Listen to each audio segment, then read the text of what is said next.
guys, it's TheFrXion here, Tiger1012, however you call me, I don't really care, and welcome back to World of Tanks. The test server 1.5. Today we're looking at the Udes 16 tier 9 Swedish medium tank coming up, and what an interesting tank it is.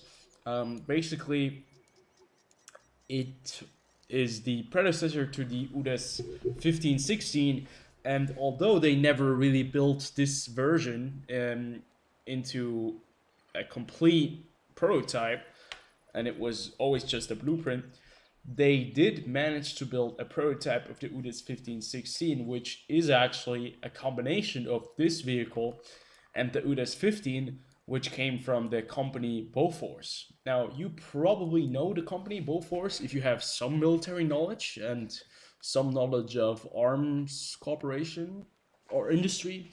Bofors was a Swedish-based company that manufactured arms during World War II, and it sold its Bofors anti-air design 20mm gun, very similar to the Oerlikon 20mm gun, which the Swiss Oerlikon company actually sold, to both war parties under license. So basically, the Germans produced the same anti-air guns as the Americans did, and vice versa. 20mm Bofors, that was one of the reasons why Sweden kept neutral, and they also did profit from that during the wartime, same as Switzerland did profit from some transaction that they did with the Third Reich, which Sweden did as well, because both of these countries were neutral, and they both did do they did both trade with the Germans during World War II. I think the Swedish did deliver materials. You know, I think they got metals, heavy metals, for the production of their tanks from Sweden, at least the Third Reich, and they got the armament as well. So yeah, very interesting to see like the wartime economy and trade. Now, obviously, that is a very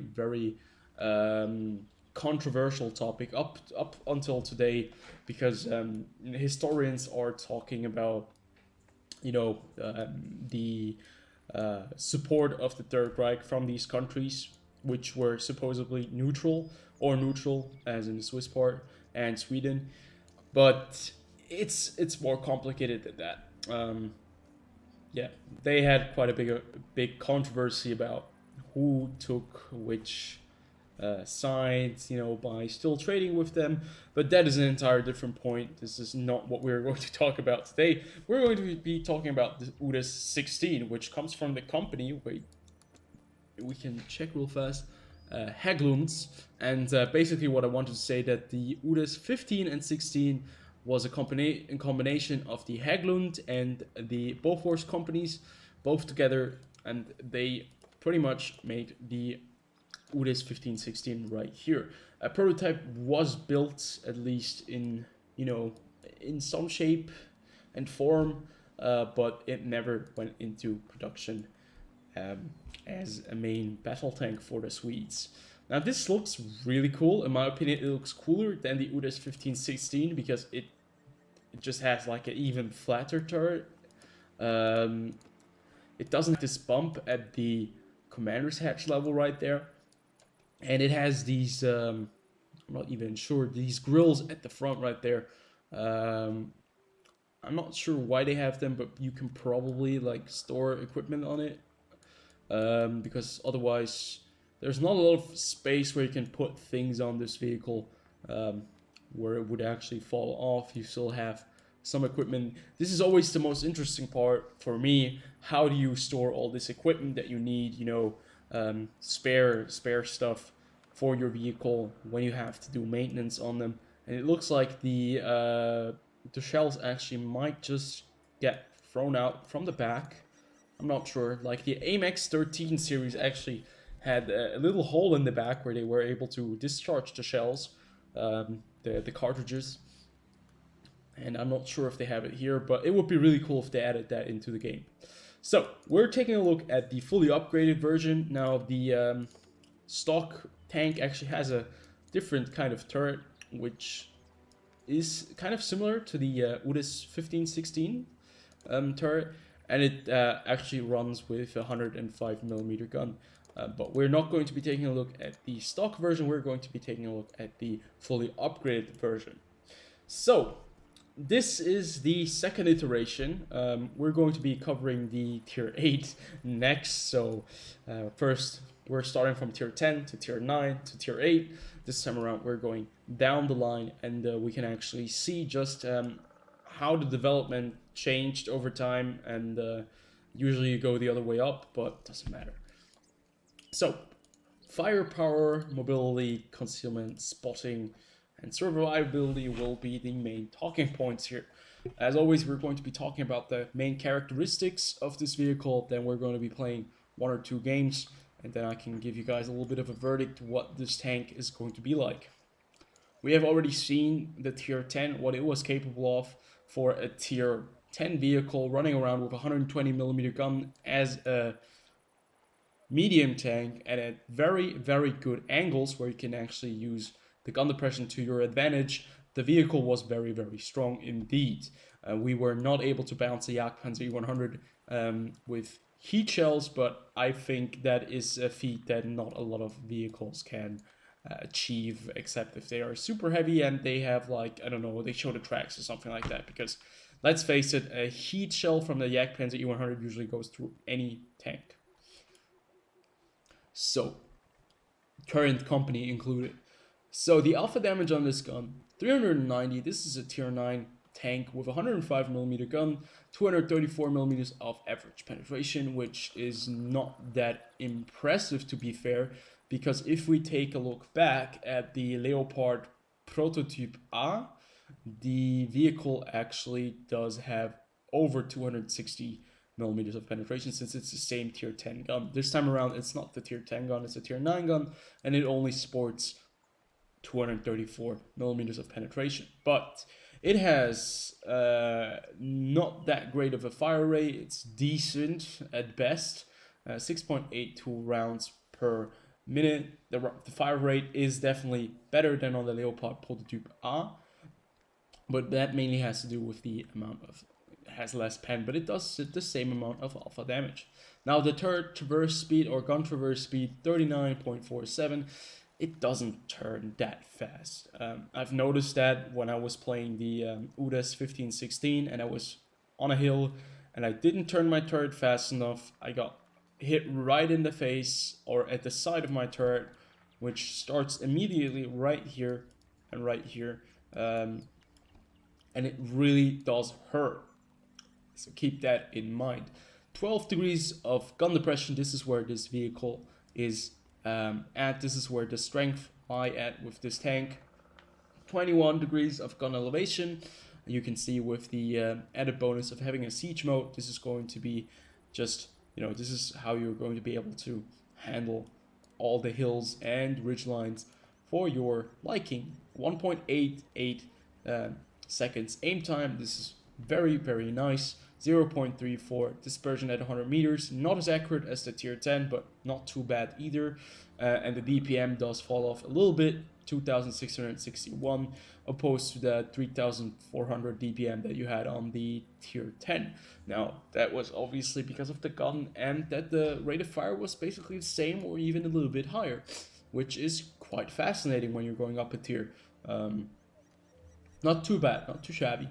1,650 hit points, horsepower. 1,650 hit points at tier 9, that's about the average. I think it's the same as the Leopard prototype A. Hull armor is nothing to write home about. 45, 40, and 20. At an angle, you're going to be able to bounce. At no angle, you're not going to be able to bounce. And high explosive will probably be a pain in the ass. That being said, artillery can be quite devastating for this tank if it does land on the right position. 70mm of frontal turret armor, 40 on the side, 20 on the rear, and at this angle, it's going to be very difficult to go through this, except if you do actually angle your vehicle downwards and you have like the front part lowered, and you're looking at them like this, and they're going to be able to penetrate your turret. But that's something you have to figure out when you're playing this tank. As the tier 10 did, 50 kilometers of top speed going forwards, 20 kilometers top speed going backwards. and the traverse speed is fairly good, 51.9 degrees per second. That is pretty nice. But top speed, obviously, once again, 50 kilometers is in the average bracket. This is not something that is the most movable vehicle, but it still is quite mobile if needed. Now, concealment, this vehicle, at least with the loadout I have currently on it, doesn't sport the best concealment, and spotting wise, it only sports, I think, 390, which is kind of interesting to see that the view range of the Swedes is pretty bad. 390 at tier 9 and tier 10, where usually, I think 400 at tier 10, where usually most of the medium tanks have 410, 420, and, you know, sport really good view range on those vehicles. So, what can we expect? We can expect a vehicle that is at the average normal battlefield when it's going around, you know, in a city or something like that. It's going to be decent, but it's not going to be playing to its strengths because its armor is just really bad. It doesn't have the best concealment values or best spotting values to be able to, I don't know, get in the side of the enemies and be fast enough to get there, but it does have the very unique opportunity to have a ridgeline and play that ridgeline very, very aggressively with the 12 degrees of gun depression and with the added protection of this turret, which has a very interesting slope to it. Very interesting angling of this vehicle. It's like basically a huge slope, you know, like a slide where you can slide down. And this is where the strengths do lie in, and the strengths also are going to be lying in the gun. 234 millimeters of penetration isn't going to be that amazing, but the premium rounds do have 263 millimeters of penetration, which is okay. But you're still going to be able to deal with quite a few vehicles if you have the angle on them, while they maybe not have the angle on you. So I'd say without further ado, let's jump right into a battle and try this vehicle out and see how well it does fare. So this time around, it's going to be live action gameplay commentary once again, because the recording system on the test server usually is a little bit glitched for me. But yeah, you're now just going to see how incompetent I am on the battlefield, so no problem. That's exactly what I want to show you. But if it gets really, really bad, I'm probably just going to cut it, and you won't even notice. So, it's the second iteration of the test server. I think most of the test server, the testing has been done by the community. So this time around, it's basically just the people who are trying out new vehicles and you know, new possibilities, how to play their tanks, and